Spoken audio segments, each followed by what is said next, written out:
Hello views, welcome to our channel. ప్రస్తుతం మనతో పాటు హైకోర్టు న్యాయవాది విష్ణువర్ధన్ గారు మనతో ఉన్నారు. రాష్ట్రంలో ఒక దయ్యంలాగా పీడించుకొని ఉన్నటువంటి ప్రజలు అభిప్రాయపడుతున్నారు అలా ఒక హైడ్రా కాన్సెప్ట్, హైడ్రా గురించి పరిపూర్ణంగా వారిని అడిగి తెలుసుకునే ప్రయత్నం చేద్దాం. హలో సార్, నమస్తే సార్. చెప్పండి, రాష్ట్రంలో తెలంగాణ రాష్ట్రంలో హైడ్రా కాన్సెప్ట్ అసలు ఎందుకు తీసుకొచ్చారు? ఈ హైడ్రా అనే కాన్సెప్ట్ గత ప్రీవియస్ ప్రభుత్వంలో ఉన్నటువంటి రేవంత్ రెడ్డి గారు ఆల్రెడీ ఈ హైడ్రా రాకముందు కన్వెన్షన్ కూలగొట్టాలి అని చెప్పేసి ఒక థాట్ అది అసెంబ్లీలో కూడా మాట్లాడడం జరిగింది. అసలు హైడ్రా కాన్సెప్ట్ అంటే ఏంటి? హైడ్రా ఎందుకు ఈ తెలంగాణలో దీన్ని ఇంప్లిమెంట్ చేయడం జరిగింది? అసలు అది ఏ జియో ప్రకారంగా సార్ ఇది? అసలు హైడ్రా అనేది జియో నంబర్ 9 ప్రకారంగా 2024లో Hyderabad disaster response and asset reconstruction and monitoring అనే పేరుతో వచ్చినటువంటి బాడీ అండి ఇది. దీని ముఖ్యమైనటువంటి ఉద్దేశం ఏంటంటే, ఎక్కడైతే ప్రభుత్వ భూములు ఉన్నాయో ఆ ప్రభుత్వ భూములను ఎవరైనా అక్రమంగా దాన్ని ఎంక్రోచ్ చేస్తే ఆ ఎంక్రోచ్మెంట్స్ ని కాపాడుకోవడం అనే ఉద్దేశంతో వచ్చారన్నమాట. ఏ జియో నంబర్ ప్రకారం? జియో నంబర్ 9 గవర్నమెంట్ రిలీజ్ చేసినటువంటి గవర్నమెంట్ ఆర్డర్ 9 ప్రకారంగా ఈ పర్టికులర్ హైడ్రా అనే సంస్థ ఎస్టాబ్లిష్ అయింది. ఇది ఒక ఎగ్జిక్యూటివ్ బాడీ. దీనికి ఎలాంటి చట్ట ప్రకారమైనటువంటి బలం లేదు. అంటే ఇది ఒక యాక్ట్ కాదు, ఇది ఒక చట్టం కాదు, ఇది ఒక జస్ట్ ఒక గవర్నమెంట్ ఆర్డర్ అన్నమాట. అలా వచ్చినటువంటి సంస్థ మంచి ఉద్దేశంతోనే వచ్చింది, ఖచ్చితంగా చెప్పగలం మనం. ఎందుకు మంచి ఉద్దేశంతో వచ్చిందని అంటే, ఇలా ప్రభుత్వ భూములను కాపాడుకోవడం, చెరువులను కాపాడుకోవడం, మూసి నది పరివాహక ప్రాంతాలన్నీ కాపాడుకోవడం, అలాంటి ఉద్దేశాలతో వచ్చింది. ఆ ఉద్దేశాలతో వచ్చినటువంటి సంస్థ మెల్లిమెల్లిగా ఏమైందంటే, పేద ప్రజలు ఎవరైతే రిజిస్ట్రేషన్ చేసుకొని ప్రాపర్టీ ట్యాక్స్ కట్టి ప్రాపర్ గా లీగలైజ్డ్ గా ఇల్లులు ఎవరైతే కట్టుకున్నారో వాటిని కూడా కూలగొట్టడం జరుగుతుందన్నమాట.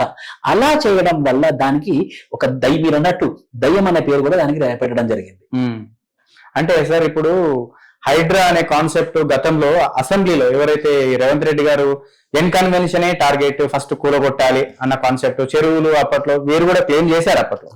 సో ఇప్పుడు వారు సీఎం అయ్యారు రేవంత్ రెడ్డి గారు తెలంగాణ రాష్ట్ర ప్రభుత్వానికి.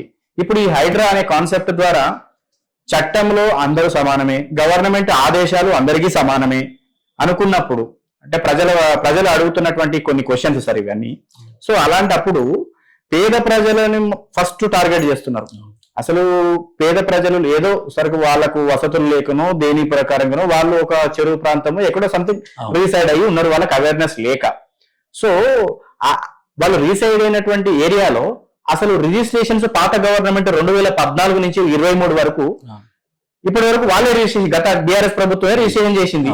దాంట్లో ఉన్నటువంటి అధికారులు ఎవరైతే ఎంఆర్ఓలు, ఆర్డీఓలు, సబ్ రిజిస్టర్, మరి ఇప్పుడు వాళ్ళకి అన్ని లీగాలిటీస్ తెలుసు, అన్ని గవర్నమెంట్ రూల్స్, యాక్ట్స్, రెగ్యులేషన్స్ అన్ని తెలుసు.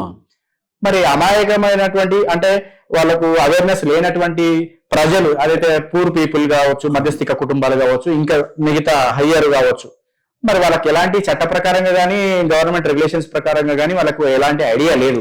మరి లేనప్పుడు రిజిస్ట్రేషన్ కు వీళ్ళు సంప్రదించినప్పుడు వాళ్ళు రిజిస్ట్రేషన్ ఎందుకు చేసింది? ఇప్పుడు ఈ ప్రభుత్వం వచ్చింది, ఈ ప్రభుత్వం కూలగొట్టేసింది, ఈ ప్రభుత్వం కొత్తగా మళ్ళీ వీళ్ళకి భూములు ఇచ్చింది అనుకుందాం, మళ్ళీ ఇంకో వేరే ప్రభుత్వం వచ్చింది, మరి వాళ్ళు వచ్చి కూలగొడితే ఏంటిది? తమాషా కాదు కదా. అంటే ఒకరేమో పర్మిషన్ ఇస్తారు, ఇంకోరేమో కూలగొడతారు, ఒకరేమో రిజిస్ట్రేషన్ చేస్తారు, ఒకరేమో ప్రాపర్టీ ట్యాక్స్ కట్టమంటారు, ఒకరేమో బుల్డోజర్ గవర్నమెంట్ అని చెప్పేసి బుల్డోజర్ తో వస్తారు. ఇది ప్రజలతో ఆడుకోవడం కాకపోతే ఏంటంటే, నిన్న నేను ఒకటి చూశాను. నేను 3 అమ్మాయిలు అన్నమాట ఒక ఫ్యామిలీలో. వాళ్ళిద్దరికి మా ఇల్లు కూలగొట్టకండి, కనీసం మా ముగ్గురు అమ్మాయిల పెళ్ళైన తర్వాత నన్ను కూలగొట్టండి, కానీ ఇప్పుడు మాత్రం కూలగొట్టకండి, మేము ప్రాపర్టీ ట్యాక్స్ కడుతున్నాము, మేము రిజిస్ట్రేషన్ చేస్తున్నాము, మీరు మాకు ఉన్నటువంటి ఒక వసతి, మా ఇల్లును కూలగొట్టేస్తే నేను ఈ 3 అమ్మాయిలను తీసుకెళ్ళి నేను ఎక్కడ బతకాలి? ఈ 3 అమ్మాయిలు తీసుకొని నేను ఎవరింట్లో ఉండాలి? ఎవరు ఉంచుకుంటారు మమ్మల్ని? మా పరిస్థితి ఏంటి అని చెప్పేసి గోల పెడుతుంది. మరి ఇలాంటి వాళ్ళకి జవాబు ఎవరు చెప్తారు? ఒకటి అంటారు ఏంటనంటే, నువ్వు ఎక్కడైతే లాని ఎన్ఫోర్స్ చేస్తానో అక్కడ రిహాబిలిటేషన్ అనేది ఉండాలి. నువ్వు ఇల్లులు కూలలు పెట్టడం మీద పెట్టినంత ఇంట్రెస్ట్ మరి వాళ్ళకి పునరావాసం మీద నువ్వు ఇంట్రెస్ట్ పెట్టట్లేదే. మరి వీళ్ళని కూలగొట్టిన తర్వాత ఎక్కడికి వెళ్ళి ఉంటారు? వీళ్ళు పొద్దున ఎక్కడ వండుకోవాలి? వీళ్ళు అన్నం ఎక్కడ తినాలి? వీళ్ళు ఎక్కడ బతకాలి? వీళ్ళకు బాత్రూమ్ లేదు, ఏం లేదు. ఒక్కసారిగా నిర్వాసితులను చేసేస్తున్నారు. సో అంత సడన్ గా ఎలాంటి నోటీసులు లేకుండా రాత్రి వాళ్ళకు వచ్చేసి వాళ్ళ మీద గబాల్లో ఒక దయ్యం లాగా పడ్డట్టు, ఈ హైడ్రా అనే కాన్సెప్ట్ ద్వారా ఒక మంచి ఉద్దేశంతో వచ్చినటువంటి కాన్సెప్ట్ లో ప్రజలందరికీ మంచి చేయాలి, కానీ పేద ప్రజలందరినీ ఇంకా మొత్తం అక్కడి నుంచి అంటే వెళ్ళగొట్టేసి వాళ్ళకు కూడు అంటే ఫుడ్, క్లోతింగ్, షెల్టర్ ఎలాంటి లేకుండా ఇలాంటి చేసిన కార్యక్రమాలకి అంటే ఎంతవరకు సమంజసం ఇదంతా? ఖచ్చితంగా ఒక కాన్సెప్ట్ ఉంటుందనండి మన లాలో, చట్టంలో. దాని పేరు యూటిలిటేరియనిజం అని అంటారు. యూటిలిటేరియనిజం అంటే ఏంటంటే లార్జ్ సెక్షన్ ఆఫ్ పీపుల్ బాగుపడుతున్నప్పుడు స్మాల్ సెక్షన్ ఆఫ్ పీపుల్ కి ఇబ్బంది అయినా ఏం పర్లేదు, ఆ పాలసీతో ముందుకెళ్ళొచ్చు అని ఒక చట్టంలో ఉంటుంది యూటిలిటేరియనిజం అని. ఇక్కడ ఏమవుతుందంటే స్మాల్ సెక్షన్ ఆఫ్ బెనిఫిట్ కోసం లార్జ్ సెక్షన్ ఆఫ్ పీపుల్ ఇబ్బంది పడుతున్నారు. ఇక్కడ మాసెస్ కి ఇబ్బంది అవుతుంది, పేద ప్రజలకు ఇబ్బంది అవుతుంది, లోవర్ స్టాటాలో ఉన్నటువంటి పబ్లిక్ నష్టం జరుగుతుంది. రిజిస్టర్ వాళ్ళు ఏమనుకున్నారు, నేను బాధాప్గా రిజిస్ట్రేషన్ చేయించుకున్నా, నాకు బాధాప్గా నాకు గ్రామ పంచాయతీ లేఅవుట్ ఇది, నాకు బాధాప్గా ఇల్లు కట్టుకున్నాను, నాకు పర్మిషన్ వచ్చింది, నాకు వాటర్ పర్మిషన్ ఉంది, నాకు ప్రాపర్టీ ట్యాక్స్ పర్మిషన్ ఉంది, నాకు పీటీఐ నంబర్ ఉంది, నేను పీటీఐ నంబర్ లో డబ్బులు పేమెంట్ చేస్తున్నాను, మీరు ఎలా కూలగొడతారండి? సరే ఇప్పుడు కూలగొట్టారు అనుకుందాం, ఇప్పుడు కూలగొడుతున్నారు, అది అందరూ జరుగుతూనే ఉంది. మరి ఇవన్నీ అంటే ప్రజలు అంటే గవర్నమెంట్ కు పే చేసినటువంటి మరి తిరిగిస్తారా సార్? మరి ఇవ్వాలి. మళ్ళీ ఇప్పుడు ఏవైతే వాళ్ళకి లెక్కలు ఉంటాయి, ఆ రిజిస్ట్రేషన్ ఆఫీస్ లో ఎంత రిజిస్ట్రేషన్ గవర్నమెంట్ కి అమౌంట్ కట్టారో అవన్నీ లెక్కలు ఉంటాయి, వాళ్ళు డబ్బులు ఇస్తారా? మరి మంచి ప్రశ్న ఇది కూడా అడగాల్సిందే. మరి ప్రజలందరూ కోరుకునేది అదే కదా సార్. ఇప్పుడు సడన్ గా వచ్చేసి నా ఇల్లు కూడా కొట్టిండు, నా బఫర్ జోన్ ఉంది, నాకు తెలియదు, మరి నేను రిజిస్ట్రేషన్ చేసుకున్నా, రిజిస్ట్రేషన్ చేసింది ఎవరు? మరి అధికారే కదా, గవర్నమెంట్ కు సంబంధించినటువంటి వ్యక్తే కదా. మరి అలాంటప్పుడు నాకు చట్టం నాకు తెలియదు, నేను పోయి కాగితాలు పట్టుకొని పోతే అయ్యా సారు దండం అని చెప్పేసి నేను పోయిన చట్టం చేస్తే నేనే చీఫ్ మినిస్టర్ అయ్యేటోని అలా ఉంటుంది. మరి ఇప్పుడు అధికారులు వాళ్ళకు బాబు ఇది బఫర్ జోన్ కిందకి వస్తుంది, బాబు నాన్న ఇది ఎఫ్టీఎల్ కింద వస్తుంది అని చెప్పేసి చెప్పాలి కదా, అప్పుడే రిజెక్ట్ చేసేది ఉండే. మరి ఇప్పుడు వాళ్ళేమో పర్మిషన్ ఇచ్చి మంచిగా నడిపించుకుంటారు అధికారులతోని. ఇప్పుడు ఇప్పుడు కొత్త గవర్నమెంట్ వచ్చి సడన్ గా కూలగొట్టేస్తే అన్ని ఇప్పుడు వీళ్ళు డబ్బులు అండి గవర్నమెంట్ కు పే చేస్తున్నారు లీగల్ గా ట్యాక్స్ రూపంలో. మరి ఇప్పుడు కూలగొట్టేందుకు నష్టపరిహారమో లేకపోతే అంత ముందు కట్టినటువంటి పైసలు తిరిగి మరి రీహాబిలేషన్ మీరు అన్నట్టు రీహాబిలేషన్ చేయాలి కదా. నిన్న మన గౌరవనీయులైనటువంటి జడ్జి లక్ష్మణ్ గారు, హైకోర్టు జడ్జి గారు ఒక మంచి ఉదాహరణ చెప్పారు. ఏంటంటే ఒక చోటనంట మన ఇబ్రహీంపట్నం దగ్గర శనివారం పూట నోటీసులు ఇచ్చారంట, 48 గంటలు అన్నారంట. అంటే మండే రోజు వరకు ఛాన్స్ ఉంది వాళ్ళ దగ్గర. సో మండే రోజు వచ్చి కూలగొట్టాల్సిన వాళ్ళు సండే సెలవు దినం, సండే రోజు వచ్చేసి కూలగొట్టేశారు. లక్ష్మణ్ గారు జడ్జి ఏమంటున్నారంటే అంత తొందర ఏముంది, అంత అవసరం ఏముంది, నువ్వు ఎంత త్వరగా అయితే కూలగొట్టావో అంత త్వరగా నువ్వు ఇంకో ఇల్లు కట్టేయగలవా?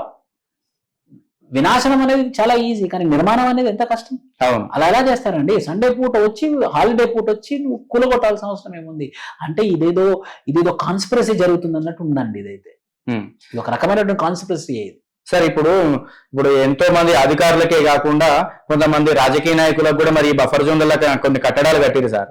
ఇప్పుడు మరి సీఎం గారు మంచి దృష్టితోనే వస్తే, ఎవరైతే రేవంత్ రెడ్డి గారు ఒక మంచి కాన్సెప్ట్ తోనే వస్తే ఫస్ట్ ఉన్నోళ్ళని అంటే పేద ప్రజల మీద పడడం ఎందుకు?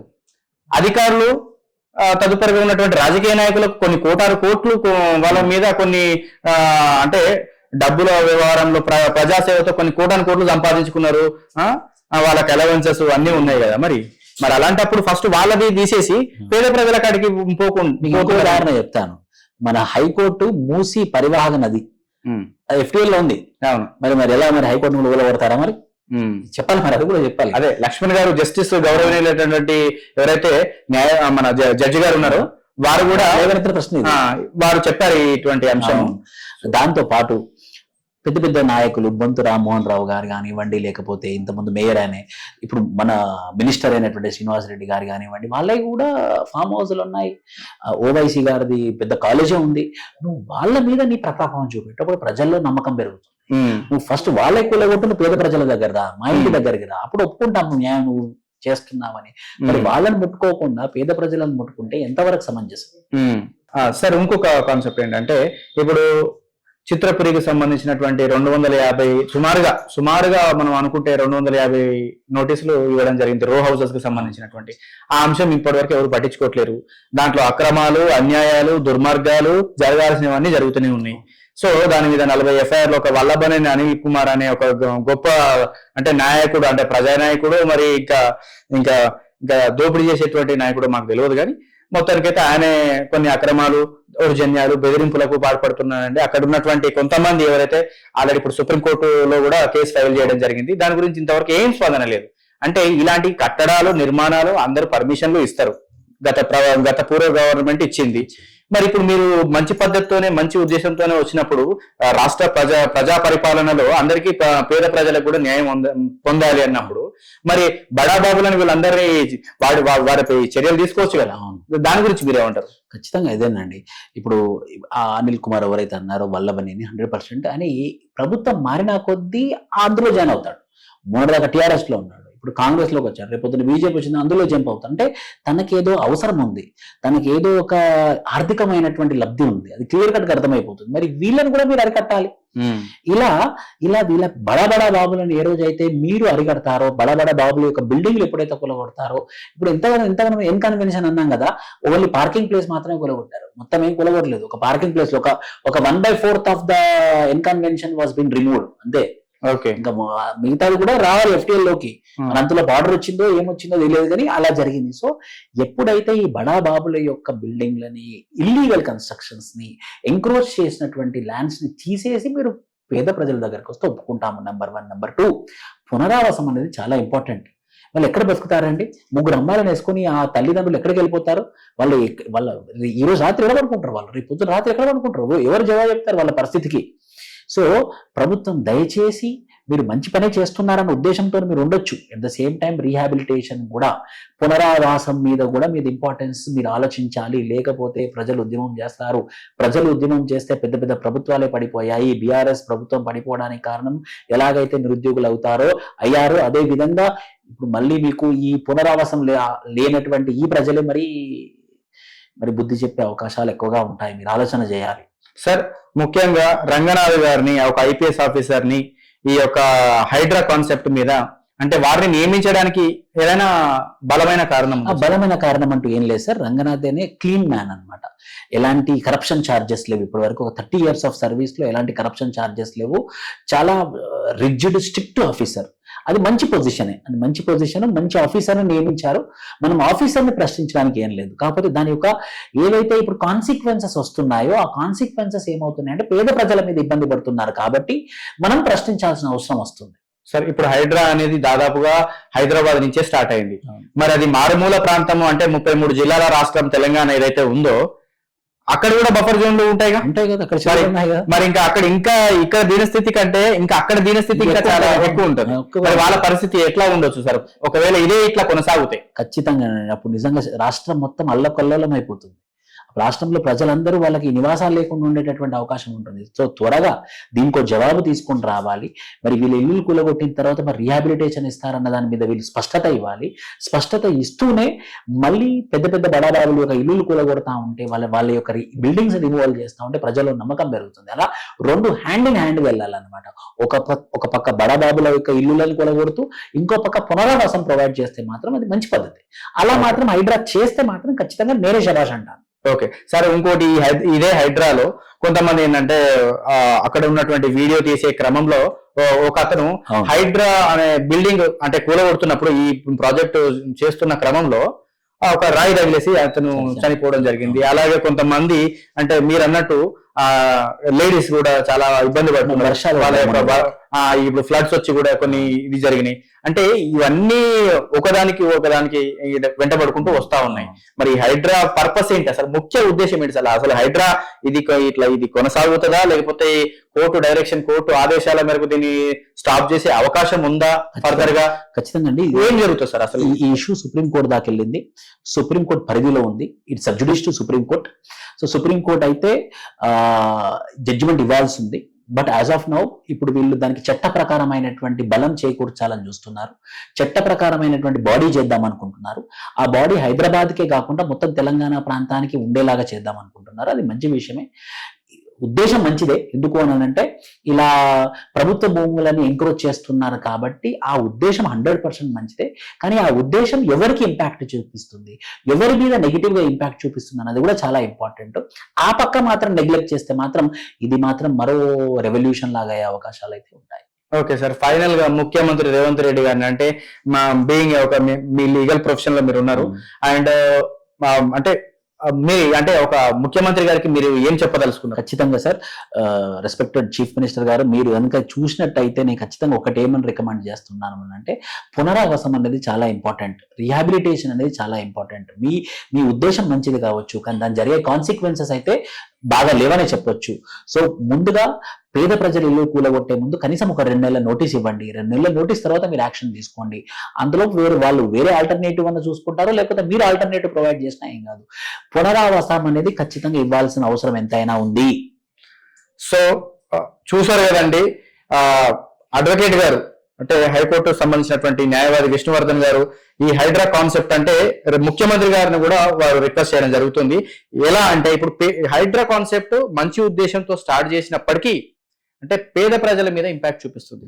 సో దీనికంటూ ఒక అడిషనల్ గా ఏదైనా వాళ్ళకి సోర్స్ కల్పించడము, వాళ్ళకి అంటే వాళ్ళకి అసలు ఎఫ్టీఎల్ ఈ యొక్క బఫర్ జోన్ లో ఉన్నటువంటి భూములు వాళ్ళకే తెలియదు ప్రజలకి. సో అలాంటి చదువుకోని వాళ్ళకు కూడా అవేర్నెస్ లేదు. సో మరి ఆ భూములను వాళ్ళ ముందే డిస్ప్లే చేస్తారా, లేకపోతే రాష్ట్ర ప్రభుత్వం కోర్టు ఆదేశాలు పాటించుకుంటూ చట్టబద్ధతతో చేస్తారా? బడాబాబులను ముందు డిమాలిష్ చేసేసి తర్వాత పేద ప్రజల మీద పడతారా అనేది ఒక క్వశ్చన్ మార్క్ లాగా మిగిలిపోయింది తెలంగాణ రాష్ట్ర ప్రభుత్వంలో.